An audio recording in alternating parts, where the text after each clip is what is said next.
다이어트를 하기 위해서는 아침에 일어나 밥을 먹기 전 공복에 유산소 운동을 하는 것이 효과적이다 라는 말을 많이 들어보았을 것이다. 다이어트를 하려면 유산소 운동을 하는 것이 좋은 건 알겠는데 왜 아침에 일어나서 밥을 먹기 전 공복 상태에 유산소 운동을 하는 것이 좋을까? 지금부터 공복 유산소 운동의 세계로 들어가 본다. 아침 공복 상태에 유산소 운동을 하는 것은 체지방을 줄이는 데 매우 효과적이다. 하루 중 인체 내에 음식물이 가장 적게 있는 시간이 아침밥을 먹기 전이기 때문이다. 인체 내에 음식물이 있는 것과 체지방을 줄이는 것은 어떤 관계가 있을까? 이것을 이해하기 위해서는 먼저 리파아제라는 효소와 인슐린이라는 호르몬의 관계를 알아야 한다. 인슐린 호르몬은 리파아제 효소의 작용을 억제한다. 몸에 저장되어 있는 지방을 에너지원으로 사용하기 위해서는 지방산으로 분해되어야 한다. 이때 작용하는 효소가 리파아제 효소이다. 리파아제 효소는 하나의 지방을 3개의 지방산과 1개의 글리세롤로 분해한다. 분해된 지방산이 운동을 할 수 있게 도와주는 에너지원으로 사용되는 것이다.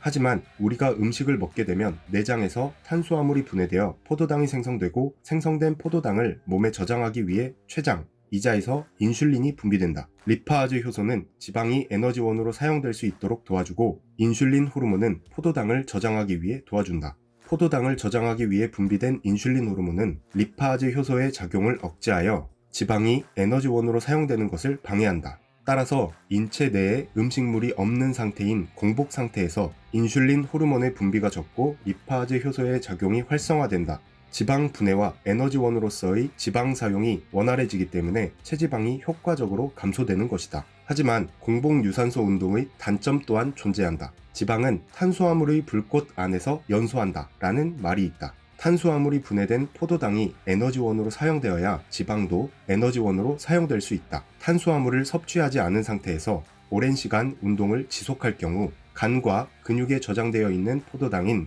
글리코겐을 활용하여 지방을 에너지원으로 사용한다. 글리코겐이 고갈될 경우 지방은 에너지원으로 사용될 수 없다. 이때 근육에 저장되어 있는 단백질을 분해하여 알라닌을 생성한다. 알라닌은 간에서 알라닌, 포도당 회로를 통해 포도당으로 전환되고 지방을 에너지원으로 사용할 수 있게 도와준다. 따라서 공복 유산소 운동을 오랜 시간 지속할 경우 근손실뿐만 아니라 간에 큰 부담을 줄 수 있다. 이때 우리는 과당에 대해 생각해 보아야 한다. 몸에 저장되어 있는 포도당이 고갈될 경우 과당은 포도당으로 전환된다.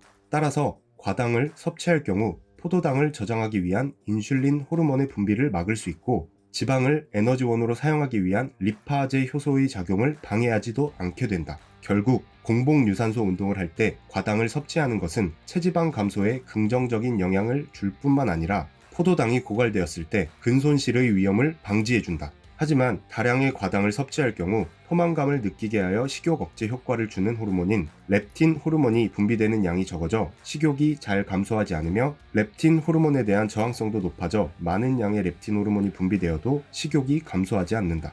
또한 과당은 포도당보다 지방을 더욱 잘 합성하게 만들고 인슐린 저항성을 높인다는 연구 결과도 있다. 물론 사과 하나 정도에 포함된 과당을 섭취할 경우에도 몸에 위협적이진 않을 것이다. 공복 유산소 운동은 몸에 있는 지방을 빠르게 줄여주지만 근손실의 위험이 있고 간에 큰 부담을 줄 수 있기 때문에 오랜 기간 지속하지 않는 것이 좋으며 빠르게 체지방을 줄여야 하는 사람에게 효과적인 다이어트 방법이라 할 수 있다. 공복 유산소 운동을 할 때 과당을 섭취해야 한다면 많은 양을 섭취하는 것은 피해야 한다. 구독과 댓글, 좋아요는 영상 제작에 큰 힘이 됩니다. 알고 싶은 주제가 있으시면 언제든 댓글로 신청해 주시기 바랍니다. 감사합니다.